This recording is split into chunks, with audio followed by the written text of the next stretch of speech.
Je vous souhaite la bienvenue à cette autre chronique prévention présentée par Promutuelle Assurance Montmagny-Lillet. Je suis en compagnie du directeur de la prévention chez Promutuelle Assurance, Mathieu Labrec. Bonjour. Bonjour, Michel.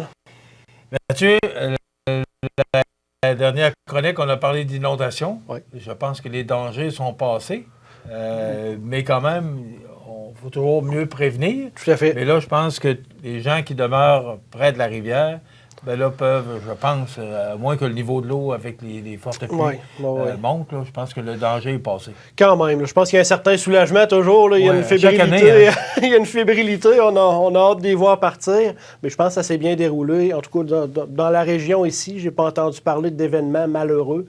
Donc, tant mieux. Et quand les glaces sont partis, ben là, l'hiver est pas mal terminé. Et là, il faut penser à l'entretien saisonnier à l'intérieur. Là, ouais. Donc, ce qui est arrivé, les dommages causés par l'hiver, puis il y en a beaucoup. Là. Effectivement, là, c'est une bonne habitude encore là, entretien saisonnier. La chronique va être divisée probablement en deux. Donc, vraiment, aujourd'hui, la partie intérieure. Premièrement, ce qu'on peut regarder rapidement, là, la neige a fondu beaucoup, nos toitures, justement, la neige a fondu également. C'est de faire une tournée de la propriété. S'assurer qu'à l'extérieur, au niveau des infiltrations d'eau, est-ce qu'on est capable de voir même à l'intérieur, est-ce qu'il y a eu des infiltrations d'eau, est-ce qu'on a eu des problématiques? On peut parler au niveau des fenêtres, des portes, des ouvertures, même au niveau des margelles, nos margelles extérieures, là, justement, s'assurer qu'elles se vident bien d'eau. Puis à la limite, on peut enlever l'excédent de neige pour s'assurer justement que ça ne fasse pas d'amas d'eau. Regardez aussi, est-ce qu'il y a des micro-fissures dans notre fondation? Parfois, à l'intérieur, on est capable de voir dans ces micro-fissures-là un peu d'eau s'infiltrer. Donc, à ce moment-là, d'investiguer un peu ces choses-là. Si on est capable de le faire, là, on parle d'une fondation de béton qui ne serait pas recouverte.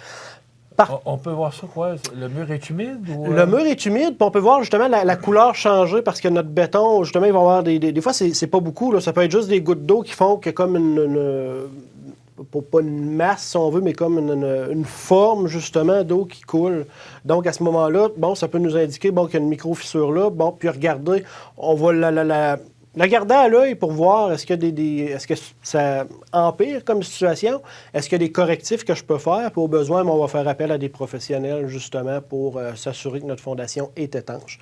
On peut même regarder aussi le calfeutrage, justement, de nos fenêtres, nos portes, si on a eu des petites infiltrations d'eau.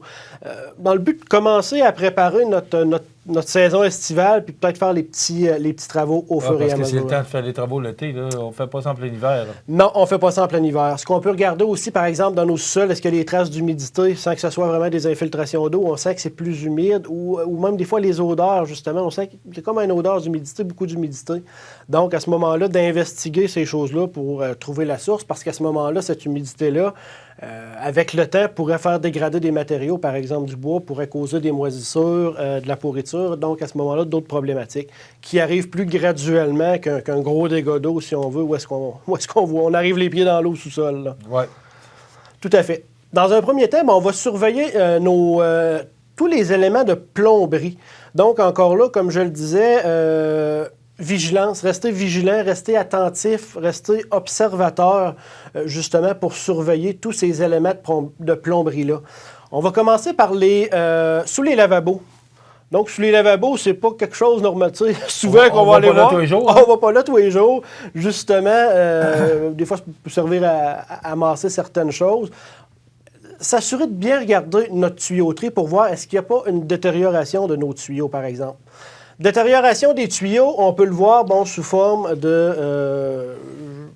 justement, ça peut être de la rouille. Lui, c'est un tuyau de laveuse. Là. Tantôt, je vais en reparler. Ça peut être de la rouille, justement, qui se forme sur notre tuyauterie. Du verre de gris. Des petites fissures mais qui... La rouille, je vais la montrer. Là. Je ne sais pas si les gens vont la voir à l'écran. Là. Regardez la rouille ici. Alors, c'est vraiment, là... Ça attaque les matériaux, justement. Souvent, ça va être des tuyaux en acide tressé comme ça. J'en ai pas, par contre, là, avec vraiment de la rouille dessus. Là, j'ai même pas de verre de gris. Ils sont moins portés à rouiller, ceux-là. Hein? Ils sont moins portés à rouiller. Par contre, ils peuvent être endommagés aussi. Mais je voyais celui-là, je ne sais pas si les gens le voient bien, là. C'est rouillé pas à peu près, là. Et ça, qu'est-ce qui arrive? Ça casse? Ce qui va arriver, c'est que ça peut justement fissurer à moyen, long terme. Puis pourquoi ça va fissurer? Bien souvent, ça va être nos produits nettoyants. Produits nettoyants qui vont être corrosifs. Rapidement, il y a eu un sondage de fait par la Régie du bâtiment et puis la CMMTQ qui disait que 90% des gens vont entreposer ces produits corrosifs-là sous l'évier. On les comprend, c'est à portée de la main, c'est facile de les prendre, les utiliser, on n'a pas besoin de marcher jusqu'à une étagère pour les récupérer. Par contre, il y en a 74% qui ignorent que ces produits-là, ces simples produits-là, peuvent endommager nos tuyauteries, nos éléments de tuyauterie. Parce qu'ils sont sous l'évier? Parce qu'ils sont sous l'évier. C'est des produits qui sont corrosifs, qui vont dégager des vapeurs. Ah, ouais. Des fois, justement, on va en voir, là, comme là, ma bouteille est neuve, elle est propre, mais souvent, ça va avoir coulé. Peut-être même ça va avoir coulé dans le fond un petit peu de l'évier, dans le fond justement, de la partie de l'évier qui est en bois. La tablette, si on veut. Ces produits-là vont dégager, en fait, certaines vapeurs corrosives qui vont venir, pas demain matin, là, mais au bout d'1 an, 2 ans, 3 ans, 4 ans, vont venir endommager justement nos composantes justement de tuyauterie de nos lavabos. Donc, important de les garder à l'œil. C'est des sinistres qui arrivent, là, qu'on voit sur le terrain. Justement, des choses qui arrivent, des tuyaux qui sont endommagés un petit peu comme ça. Donc, les mettre dans un... Ce qu'on dit, c'est un garde-robe dans un autre endroit ventilé. Ça peut être, par exemple, une tablette. Moi, chez nous, j'ai une tablette où est-ce que mes produits sont entreposés à l'air libre. Donc, ces vapeurs-là peuvent justement se... pas énormément de vapeur, justement, pour nous contaminer. Non, c'est pour endommager la tuyauterie. Mais dans un endroit qui va être fermé, justement, le dessous de notre lavabo, peut-être un petit peu humide aussi, produit corrosif, ça fait la recette parfaite, justement, pour endommager nos composantes. Donc, encore là, de faire le tour, de s'assurer de regarder est-ce qu'il y a de la rouille, du verre de gris, est-ce qu'il y a même des petites fuites, justement, de nos éléments pour s'assurer, justement, que ça reste en bon état. Puis, au besoin, on les remplace. Puis, on va privilégier toujours des tuyaux en acier inoxydable tressés qui sont meilleurs, en fin de compte, que d'autres types de tuyaux, comme on va regarder un petit peu plus tard. Ces tuyaux-là, justement, comme je le disais, environnement corrosif, présence de produits chimiques, c'est un matériau qui va être attaqué. Donc, ces matériaux-là peuvent être attaqués par ces émanations-là. Puis, des fois, ça va être une contrainte aussi sur notre boyau flexible. Lui, ça va peut-être être difficile de le voir à l'écran, mais on voit que notre tuyau, celui-là, il a été écrasé. Oui, donc, à ce moment-là, ça fait une contrainte. Donc, à ce moment-là, ces parties-là vont être plus susceptibles d'être attaquées. Ça pourrait, comme celui-là, justement, il sert plus pour des activités de formation. Il pourrait être, justement, si on veut, en français... Et là, l'eau passe pas, là. L'eau passe difficilement, donc une contrainte pourrait endommager notre revêtement extérieur en acier, puis notre revêtement intérieur aussi. Donc, à ce moment-là, c'est de s'assurer aussi qu'il n'y a pas de contrainte au niveau de nos tuyaux à ce moment-là. Donc, on va poursuivre avec nos boyaux de laveuse. Ces boyaux de laveuse-là, c'est pas fait pour durer 15 ans, 20 ans. Donc, il faut les remplacer quand même assez régulièrement. Dans les mesures de prévention, si on part en vacances, par exemple, on s'assure de fermer justement l'entrée d'eau de la laveuse. En fin de compte, on s'assure justement pour éviter que s'il y a une problématique avec nos boyaux, que de l'eau, qu'il y ait une fuite d'eau.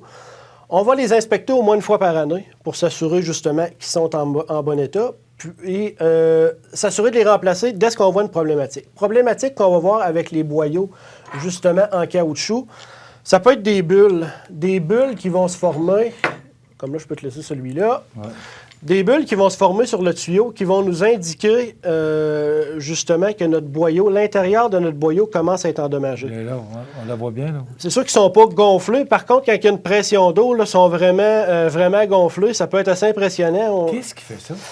C'est notre gaine qui va être endommagée. Avec le temps, on a différents exemples aussi. Comme lui, c'est une bulle aussi.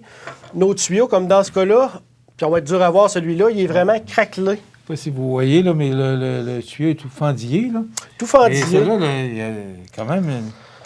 Et ça, c'est causé par quoi, tu dis? Ça, avec le temps, c'est vraiment nos parois, notre matériel de tuyaux, de caoutchouc qui va être endommagé.